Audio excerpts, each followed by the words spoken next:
And this is all where Yorkie speaks for the next 3.5 hours on Jacques Martin and what he brings to the organization. Because yesterday, as you know, it was announced that Jacques Martin was returning after a 20-year absence away from the Ottawa Senators. Now, I'm just going to point out people like, what does he bring? We'll get to the advisor part in a sec. But in his 8 full seasons in Ottawa, so he came in mid-replacement the year before, but this is 8 full seasons. His team was 6th in winning percentage, 7th in goals against, 16th in save percentage, 9th in power play, 7th in penalty kill, 3rd in goals for per game, and 4th in shots per game. People forget the offensive side.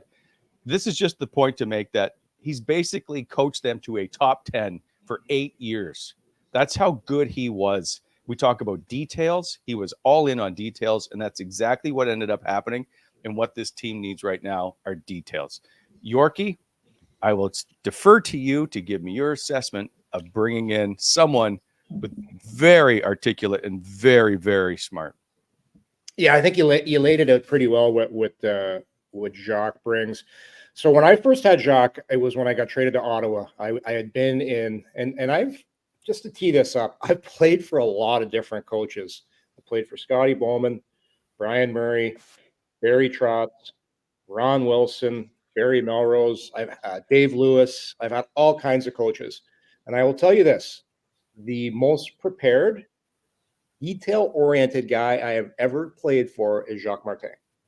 Wow. So if you look at where the Ottawa Senators, what they're lacking right now, and you have to say it's the small little plays in games where you see breakdowns, you see some poor defensive decisions, you see players not manage the puck well. You hear that term a lot in the NHL. Right? We didn't manage the puck well tonight, and that's why like everybody uses the word structure, but structure could mean so many different things to a lot of different people. The one thing Jacques Martin really preaches is you'll get your offense from playing good defense. If you take care of your own zone, and then once you get the puck, you make good decisions with it. You don't try and force plays that aren't there. And with really skilled players, as Bob would tell you, sometimes that's a tough thing to sell because great players are always going to try and maybe beat a guy one-on-one. And that's fine, but Jacques very good at teaching players when is the right time to use your skill. And a lot of coaches that are defensive minded will say, I don't mind if you use your skill, but don't use it at the blue line when you're trying to beat 3 guys. I don't mind if you're going to try a one-on-one, but make your decisions better. And that's basically what it comes down to. That's what really good coaches do.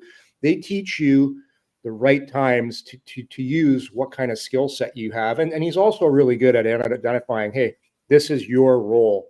Because a lot of players will think they're some kind of player, but they're not. And good coaches will tell them, this is exactly what I expect from you. This is what I want you to do. And he makes it very clear. So the thing with Jacques is he's coming in as an advisor role, so it's going to be a little bit different. But a lot of people are, is he going to have any say? Of course he's going to have say. Michael Andlauer is not hiring, and Steve Staios, Jacques Martin, to sit here and sit on his hands and knees.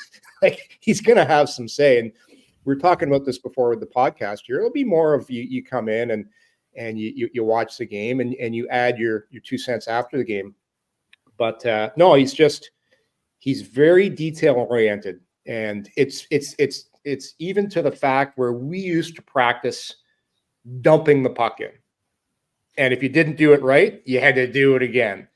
Jacques would sit at the blue lines, and he had this little old Peter Forsberg wood stick, and you had to skate by Jacques, chip the puck by him, and if you didn't chip it exactly 2 feet off the ice in a perfect angle, you did it again. Like just little tiny details that when you add up all those details, it just increases your percentage of winning by that much. And that's what he's all about. He's he used to get a reputation for being a guy that was too quiet and wasn't fiery enough, but people didn't see Jacques behind closed doors. Man, he was hard on guys. But if he was hard on you, he was doing it for a reason. And I'll tell you, I didn't realize it till after I left Ottawa how good of a coach he actually was. And I'm like, holy cow, this guy made me a better player because he challenged me. He did this, he did that. But I think it's a great ad. He brings a lot of good things, but the number one thing is his attention to detail. And that's why he's been able to, that's why he coached so long.